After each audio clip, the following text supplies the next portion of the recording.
vou começar com uma frase de um amigo meu, que é o Fernando Cabral Martins, que escreveu sobre o destino trágico do cinema.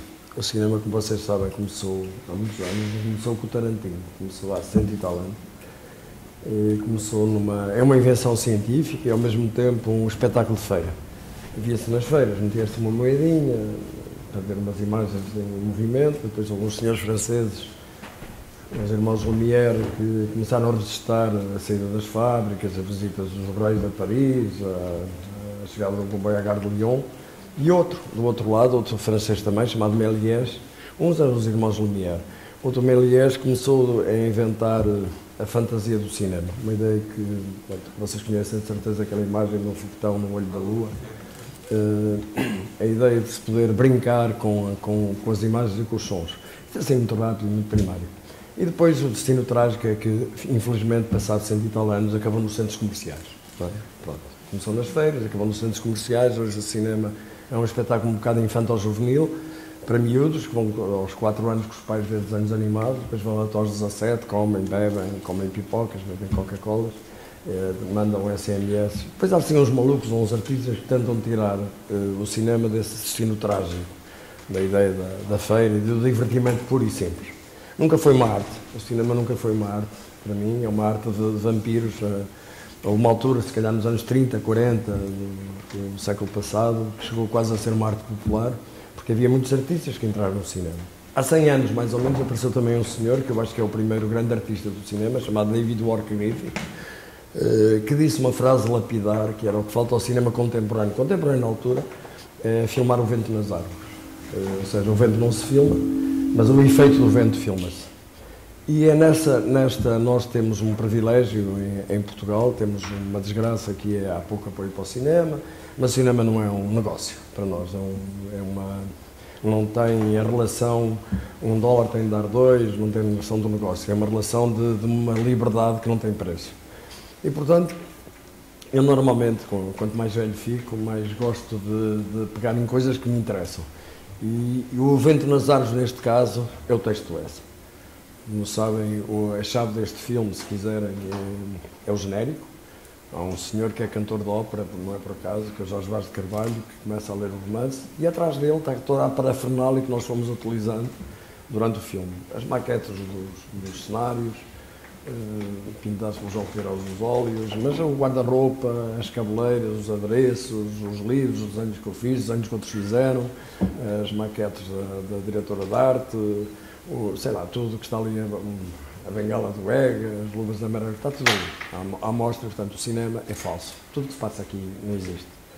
Quer dizer, não existe, mas não é verdadeiro. Ninguém morre no cinema. João Perry morre neste filme, não é? O Afonso Tamayo, mas está a fazer novela. Portanto, ninguém morre no cinema. A Maria Eduarda veio do Brasil fazer, a Maria Flor veio do Brasil fazer a Maria Eduarda e agora está a fazer outro filme. Portanto, o cinema tudo é uma coisa de falso, de arbitrariedade. Nós roubamos tudo, somos vampiros. Roubamos à pintura, à poesia, à literatura, à arquitetura.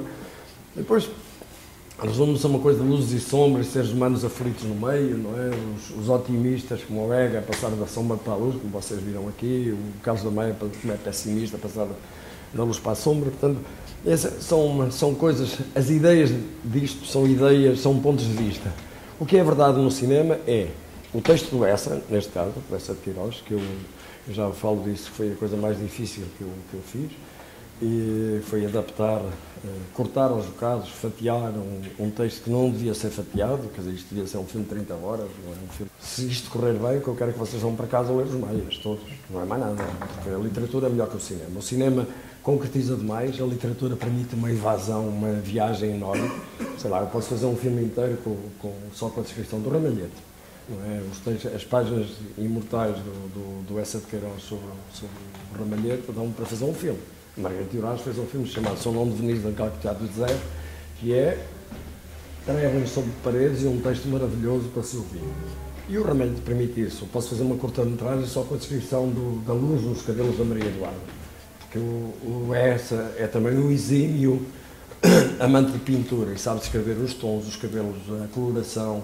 Agora, o problema é que o cinema concretiza, enquanto que a literatura, se eu disser Maria Eduarda está vestida com um chapéu preto e com o chapéu cinzento e com o vestido verde, não, quantos verdes vocês imaginam, quantos chapéus, quantas Maria Eduardas vocês imaginam, quantos Carlos da Maia, quantos Egas. As pessoas podem viajar na literatura. No cinema são muito condicionados pelo meu ponto de vista. O cinema, que eu vos queria dizer, é que nunca é o que se passa nem quando se passa, é como se filma. Este texto, na mão de 50 pessoas, se vocês forem fazer filmes, espero que um dia os façam, fazem 50 filmes diferentes. Portanto, o cinema nunca é, para mim, a história. Nunca. É o modo como se filma a história. E, portanto, isto é a minha maneira de ver os maias. Não são os maias da época, como vocês podem ver, não são mais a reproduzir o real, a reproduzir a identificação. Mesmo os filmes hoje são quase todos sobre a identificação. O cinema americano é um cinema de identificação, que as pessoas saltam lá para dentro do ecrã e identificam-se. Mesmo os filmes de ficção científica, ou se identificam com o herói ou com o bandido, tanto faz, escolhem, mas saltam lá para dentro do ecrã. Este filme não permite. Este tipo de cinema que nós fazemos, que é uma das maneiras de fazer cinema, não permite essa identificação. É um cinema da distância. As pessoas veem e ouvem. Têm tempo para ver e ouvir. Têm tempo para ver onde é que está a câmara, onde é que está a luz, onde é que estão os decors. Tem tempo. Tempo que é uma coisa que falta muito hoje no cinema. O cinema hoje tem 3.000 planos, normalmente, 5.000 efeitos sonoros, não há ninguém vê nenhum plano, São as histórias e os temas que mandam. No meu caso, não. O que manda é o modo de filmar. E, portanto, isto é um modo de filmar. É um texto muito difícil, porque é demente. Aliás, eu estou a falar demais, mas o Essa é um revolucionário. Por exemplo, imagina um país católico, não é? E ele, pela primeira vez, inventa uma coisa que é a não expiação da culpa. Normalmente, num romance daquela época, o incestuoso dava um tiro na cabeça, a incestuosa ia para o convento. Neste caso, não é? O incestuoso vai viajar pelo mundo inteiro, durante 10 anos, vai para Tóquio, para o Japão, para os Estados Unidos, anda 10 anos, e a Maria Eduarda casa-se, tem um filho e continua a vida. Num país católico isto é completamente revolucionário, mas também é revolucionário no romance da época. Não há expiação da culpa, não há acusação sobre uma espécie de tabu violado. É evidente que o tabu, neste caso, é um tabu político, se você reparar, é evidente que é um tabu animalesco, não é por acaso que eles vão para a toca. Toca dos animais, não é? É como se fosse voltar ao animalesco e não haver códigos sociais. Mas, ao mesmo tempo, também, um incesto político na ideia de que a elite está a acabar, não é um país moribundo, não há elite, a família Carlos da Maia é Portugal, não é mais do que isso. Sei lá, o Cohen, são todos os banqueiros portugueses, o Governinho, são todos os ministros incultos que ainda estão à face da terra. Oh, Sr. Carlos da Maia, li a enciclopédia Universal de César Cantu, uma semana inteira fechado num escritório, olha, varreu-se-me tudo, não lembro de nada. Não é diferente dos ministros de hoje. O Cohen, o banqueiro que diz para que servem os governos para cobrar impostos e contrair empréstios, não é diferente dos banqueiros de hoje. O Damas não é diferente de toda a inveja deste país. O Silveirinha não é diferente de toda a intriga deste país. E mesmo a família Carlos da Maia é uma ideia de Portugal. É uma ideia que já não há, a elite está a acabar, não há ninguém com quem dormir, tem de se dormir com a irmã, para se manter a raça. E a estirpe.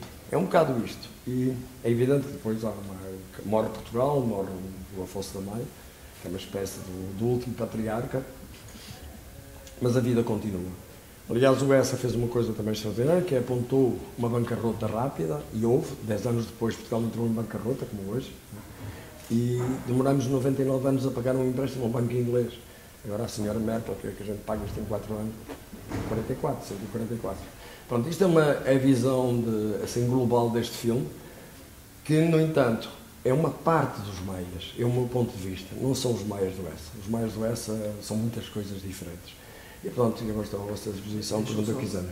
Antes de eu os colocar em perguntas, eu tinha duas, que têm a ver com o que estavas a dizer há bocado, que é, eu quando olho também para a tua obra, para os filmes que tu fizeste lá atrás, todos lá atrás, estou agora a lembrar do Deus Português, mas depois a Conversa Acabada, todos esses, há sempre aquilo que me parece, e queria lançar essa pergunta, parece-me que de alguma maneira também estás, não vou dizer contar a mesma história, mas há temas que são fortes para ti, e a questão portuguesa, e a questão de não vamos a lado nenhum, vamos a correr sempre atrás do americano, de alguma forma, isso parece-me que isso está muito presente no teu cinema. Eu nasci em Portugal, eu não consigo fazer uma comédia espanhola nem um policial francês, não sei fazer.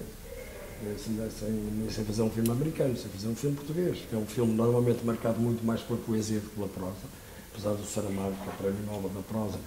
Nós somos muito fortes na poesia, porque somos um país que foi enorme, pequenino, mas com uma dimensão enorme, porque o nosso Dom João II era um grande rei e inventou a célebre frase mingle with natives, façam filhos. Enquanto os espanhóis matavam os índios todos, nós fazíamos filhos, porque éramos poucos.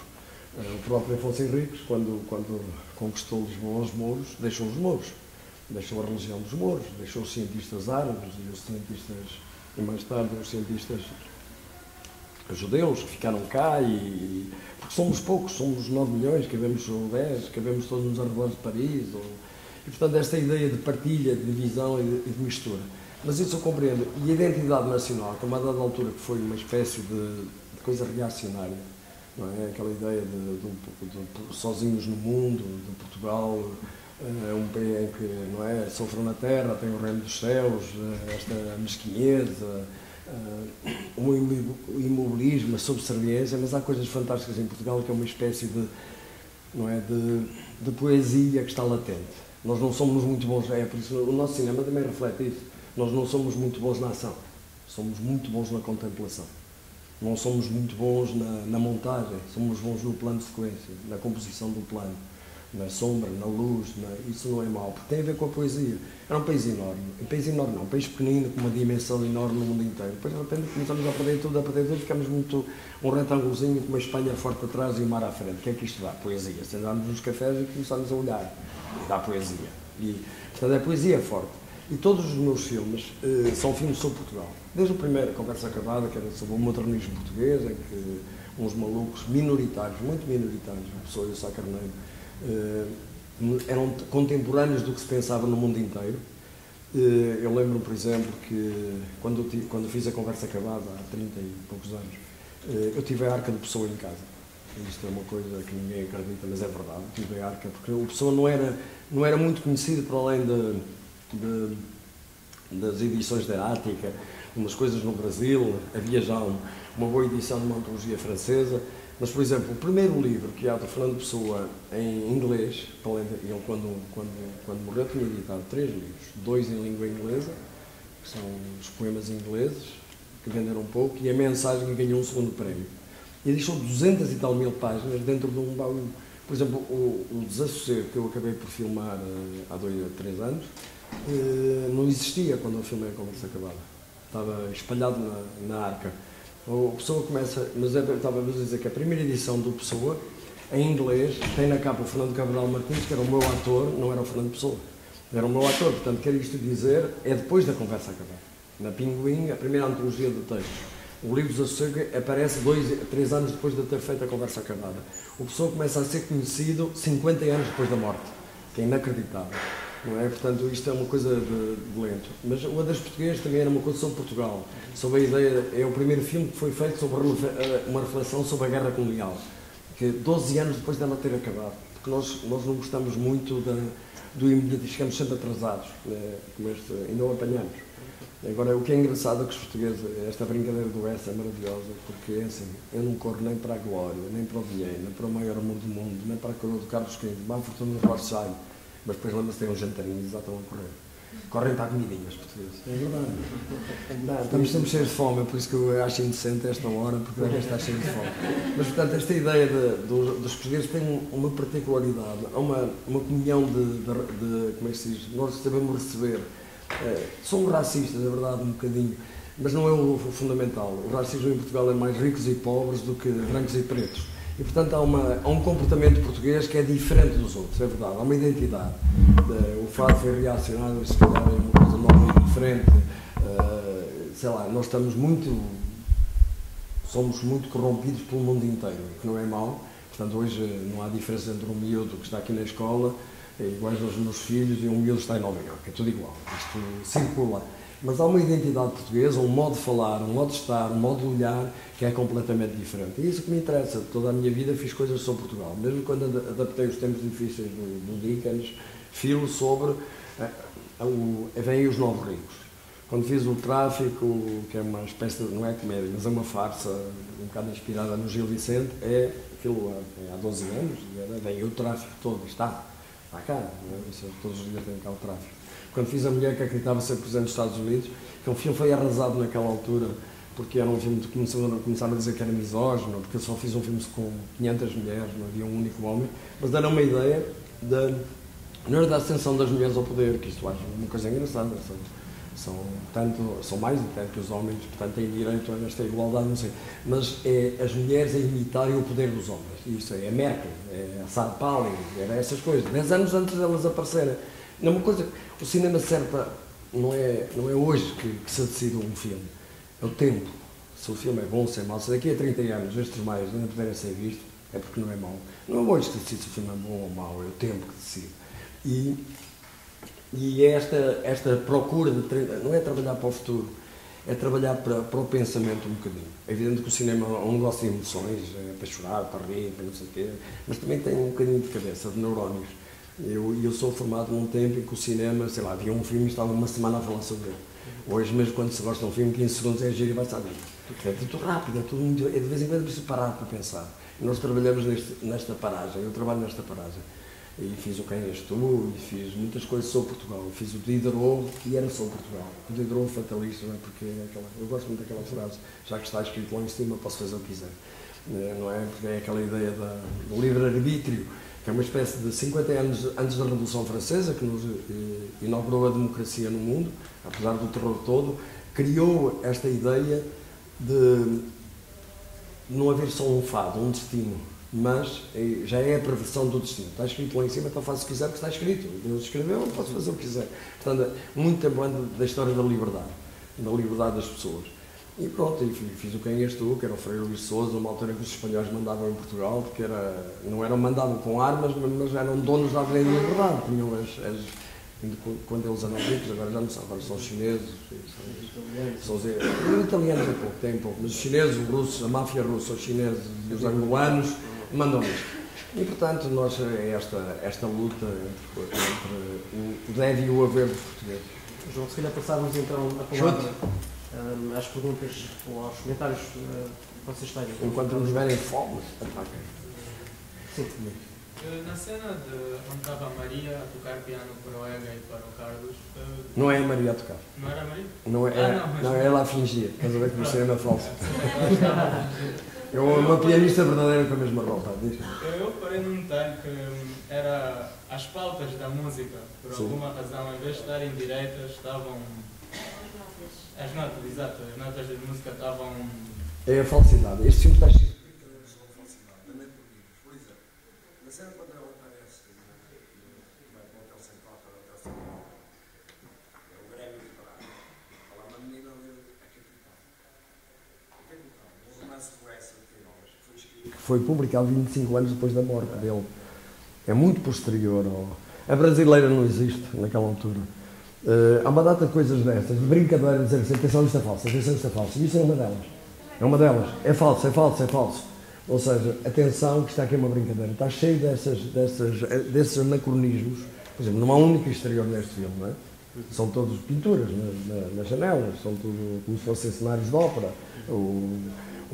Nada disto é verdade. O que é verdade é essas brincadeiras que eu tenho durante o filme. Não é só essa, há para aí umas 12. Que são, atenção, há aqui uma armadilha, há aqui uma armadilha, há aqui uma armadilha. Porque para vocês dizerem assim, oi, isto não é verdade, eu não posso entrar, não posso estar com o drama total da Maria Eduarda. Estou a pensar numa literatura. Por exemplo, o Flaubert, que é um gênio, escreveu a seguinte frase: Madame Bovary sou eu. É verdade, Madame Bovary não existiu. Foi o Flaubert quem inventou. Não é? E por exemplo, eu digo sempre, e depois para justificar a minha posição anterior, conheço pelo menos 4 obras-primas a partir da Madame Bovary. Do Renoir, do Buñuel, e há uma até do Oliveira, que é a Bovarinha do Douro, que é o Valabrão. E são todas maravilhosas. E nenhuma é igual à outra. Portanto, esta ideia da falsidade, dizer que está tudo falso, que está torto, ou que o charuto não é aquele da época. Por exemplo, aquela roupa que eu utilizo neste filme não é a roupa do tempo do Essa de Queiroz. Porquê? Porque era toda tapadinha, todas as calças dos homens eram assim infladas, eram feias. Portanto, eu utilizei uma coisa que é um bocadinho antes e um bocadinho depois, fora do tempo. Porque a ideia é que isto se mantenha como... que a única coisa séria disto é o texto do Essa de Queiroz. É aquele texto, aquela invenção que ele fez, prodigiosa, sobre os comportamentos humanos. E pronto, e a maneira da redação disto, e não ser a verdade das coisas. Porque o cinema, normalmente, o que é feito e que as pessoas veem hoje é o cinema de identificação. As pessoas acreditam que um buraco negro é de metal e as pessoas acreditam naquela coisa. O Interstellar, e um tipo passa numa coisa de metal para o lado de lá, vou ali já ganho. Não é? Parece o que seja para as crianças. Não é? É bom, eu gosto do melodrama, gosto da filha, eu sempre gostei dos Bagel Search, das pessoas a chorar pelas emoções, da filha abandonada pelo pai. Agora, o resumo científico que está ali é o resumo para atrasados mentais, para crianças, é uma vergonha. Mas, portanto, esse tipo de coisa, porque a ideia da identificação não interessa. Vamos pensar, o que interessa é acreditar-se em coisas que às vezes não são verdadeiras. Portanto, estou sempre na falsa. Isso é a tua fundamentação da engenharia mecânica. Da engenharia mecânica, O João estudou também engenharia mecânica. Antes do cinema, não foi? Não, muito antes. Depois veio o 25 de Abril, que é uma catástrofe, para mim, e mudei de vida. Porque as pessoas mudam de vida com as catástrofes. Tenho ali mais uma pergunta? Chute. Ao fazer um filme, também tem que se preocupar em vendê-lo. Pode só preocupar em fazer uma assinatura. Não. Depois, É assim, meu mais querido. filmes, é impossível. Mas, não, é assim. Quando se faz um filme, quando se faz uma obra, uma coisa qualquer, nós temos a sorte em Portugal de tratar os filmes como quem escreve um livro, como quem pinta um quadro, como quem faz uma composição. É evidente que o cinema, mesmo não sendo uma arte, é uma atividade cara. E, portanto, o que se deve fazer quando se faz um filme é fazer o melhor que se sabe, o melhor que se pode, mas depois tentar mostrá-lo ao maior número de pessoas possível. Por isso é que eu ando de terra em terra agora a mostrar o filme, por isso que o produtor investiu dinheiro, arranjou, teve dívidas e não sei o quê, e portanto é preciso recuperar algum, mas não é o fundamental. Há filmes maravilhosos que têm 5 espectadores. Não é isso que decide se o filme é bom ou mau. Agora, há negócios. Na América é um negócio.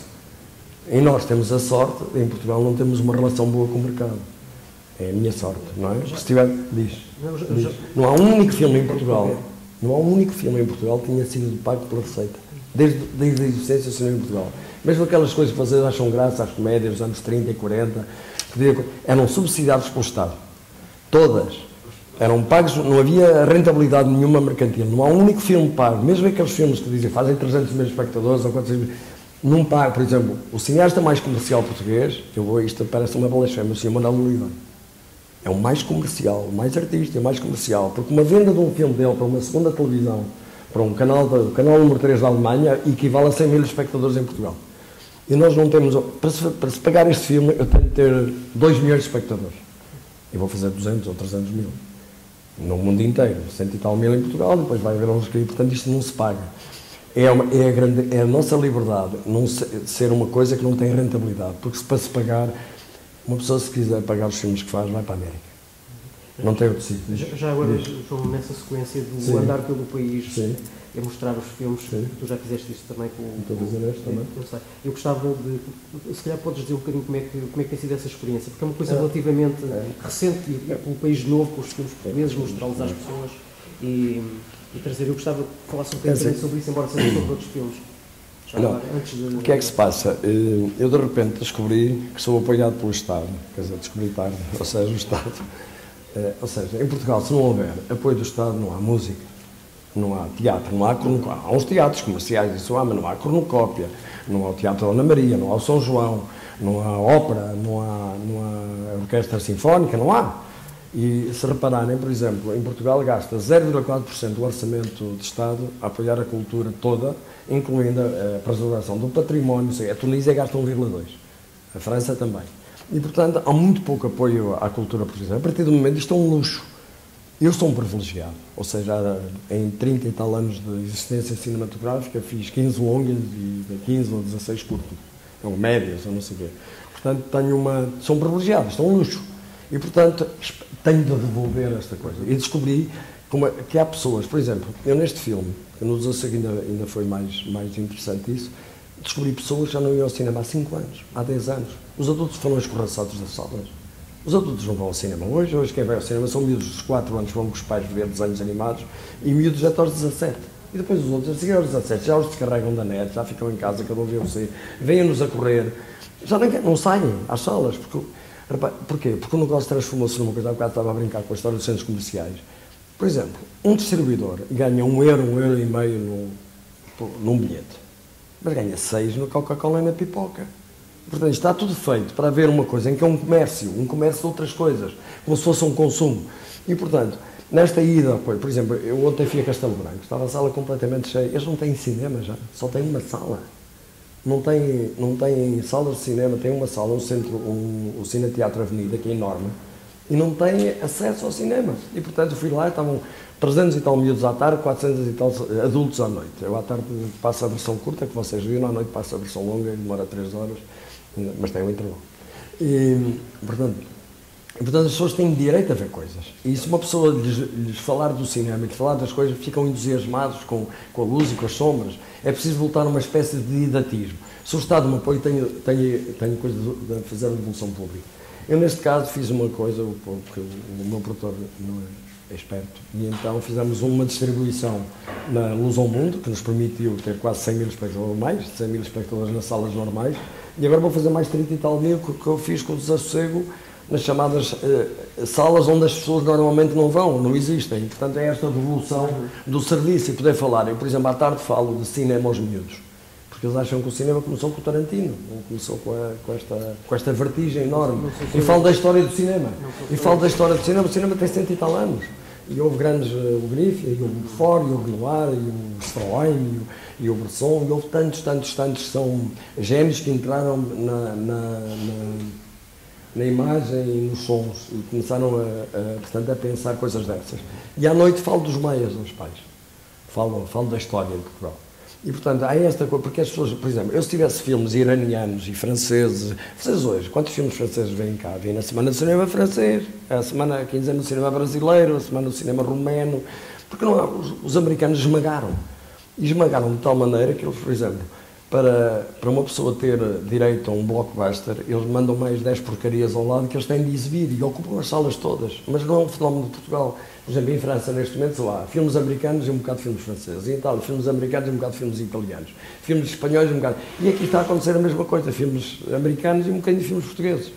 Agora, é evidente que de vez em quando há um outro que sai, que se liberta dessa lei. Vem o nome, pode ser o Woody Allen, o Almodóvar, não sei o quê, que circulam também, mas são minoritários.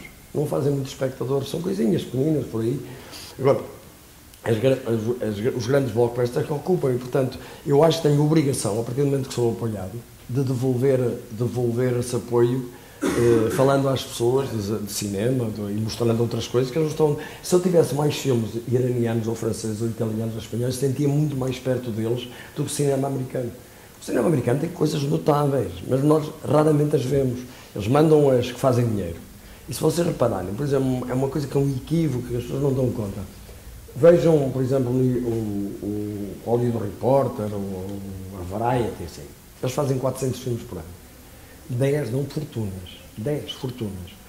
Então o primeiro dá ainda. Depois há 20 que dão algum dinheiro. Há 30 que se pagam. E há 200 e tal que dão prejuízo. Portanto, isto é um negócio, é uma espécie de indústria de imagens e de sons, de entretenimento. E quanto mais... Eu digo sempre, é uma brincadeira que eu sei, porque o filme nem é mau.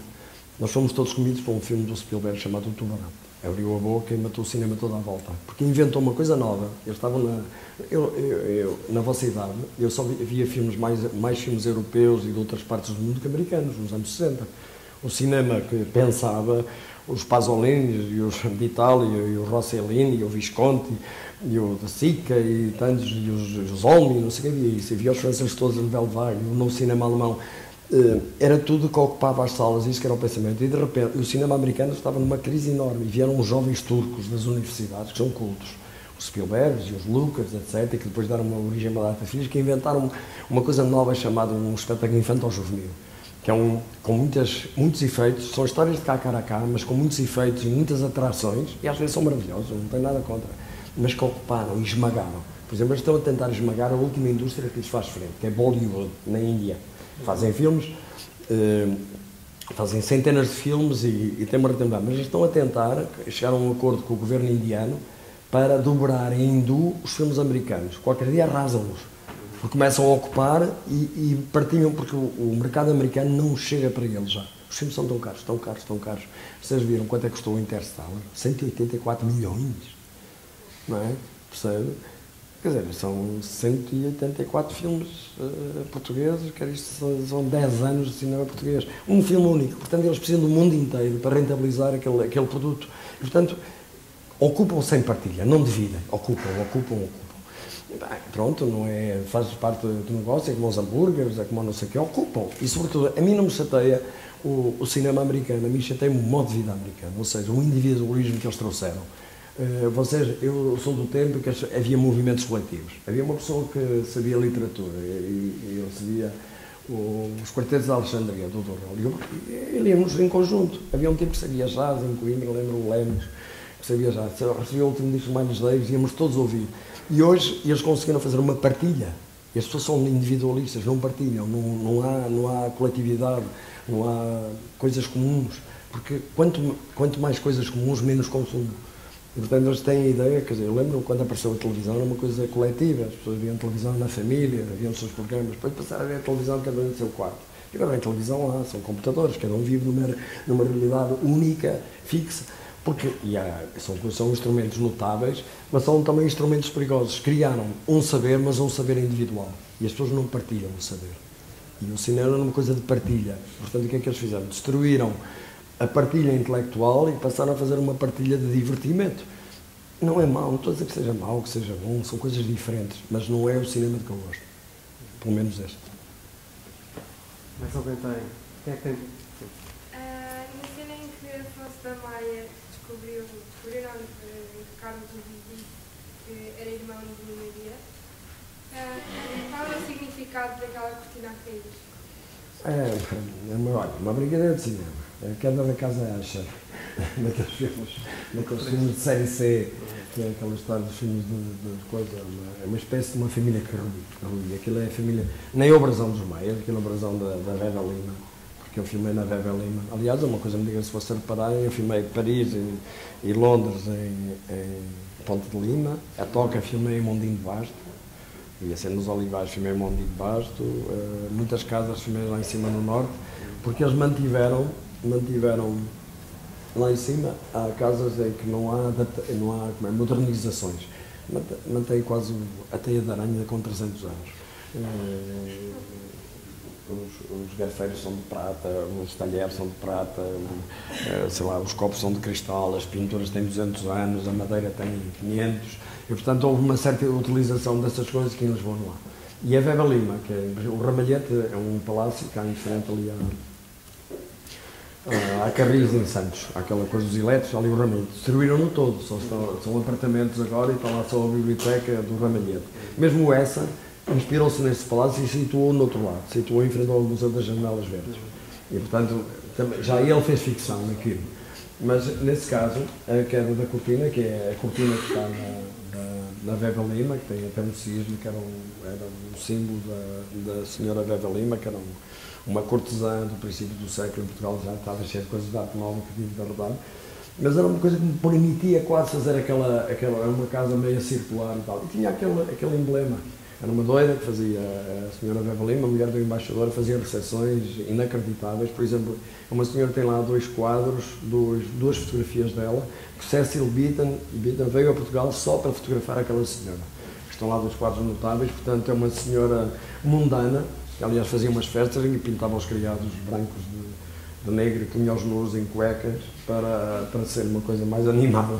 Era uma louca dos anos 20. E, portanto, aquela casa tinha aquele cortinho. Então, eu inventei uma maneira, com o produtor e com os técnicos, de fazer cair aquilo. Porque é cair uma família. Aliás, uma das coisas... Mas há coisas... O Essa fala de coisas dessas no romance. Por exemplo, eu não inventei nada. Uma das cenas mais prodigiosas, um bocadinho antes, quando vi lá está à procura do chapéu, no meio daquele drama todo. Isto é o Essa de Queiroz, não sou eu. Essa completamente. É uma coisa notável, entre o melodrama e a comicidade, que torna as coisas muito mais inquietantes, que as pessoas têm vontade de chorar e de rir ao mesmo tempo. É muito difícil, isto na arte é uma coisa muito difícil. O jantar do Central, não é? É todo dele, que ele muda o comportamento das pessoas de acordo com os pratos.